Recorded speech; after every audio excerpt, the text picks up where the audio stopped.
On to the latest on the Russia-Ukraine war now. Ukraine is racing against time while Ukraine was busy pouring more men and more weapons into saving Pokrovsk, a city on the brink of falling. Russia quietly opened a whole new front in the south. Over the weekend, Russian forces captured 2 settlements in the Zaporizhzhia region, exposing 2 strategically important towns vulnerable to a potential Russian encirclement. Capturing these villages may sound minor right now, but it exposes Orikhiv and Huliaipole, 2 towns that anchor Ukraine's southeastern defense. Losing them would mean Russia gets a corridor straight towards Zaporizhzhia and the gateway to the Dnipro. For 6 weeks now, Russia has pushed nearly 19 miles across the axis, while Ukrainian troops were being diverted north to hold Pokrovsk, a city now logged in fog, street battles, Russian infiltration squads. Pokrovsk is at the risk of falling, and reinforcing it has left the south thinly defended. How exactly did things reach this point? For 6 weeks now, Russia has pushed nearly 19 miles across this axis, while Ukrainian troops were being diverted north to hold Pokrovsk, a city that we just told you has been facing street battles and Russian infiltration squads. In fact, reinforcing Pokrovsk has left the south thinly defended, like we said. Ukraine's own top commander himself flagged the dire situation. To quote him, the situation has become significantly worsened. Now, holding off the Russians here will be of utmost significance for the Ukrainians. Even Ukrainian analysts are sounding the alarm.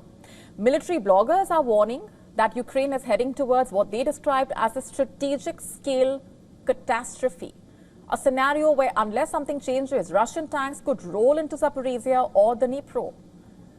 It seems like there is a tacit admission of what we have all been saying for a long time now: Ukraine's defense has fallen apart.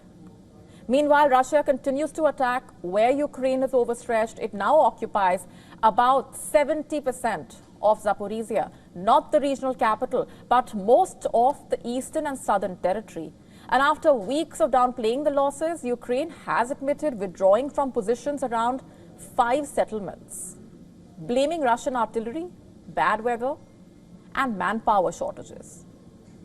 The Ukrainian president, meanwhile, traveled to the region last week, calling the situation near Orikhiv one of the most difficult anywhere along the front. The Russian Ministry of Defense, meanwhile, said in its latest report that over the past 24 hours, the Russian forces continue to advance deep into the Ukrainian defenses, gaining control of 2 more settlements in the Zaporizhzhia region.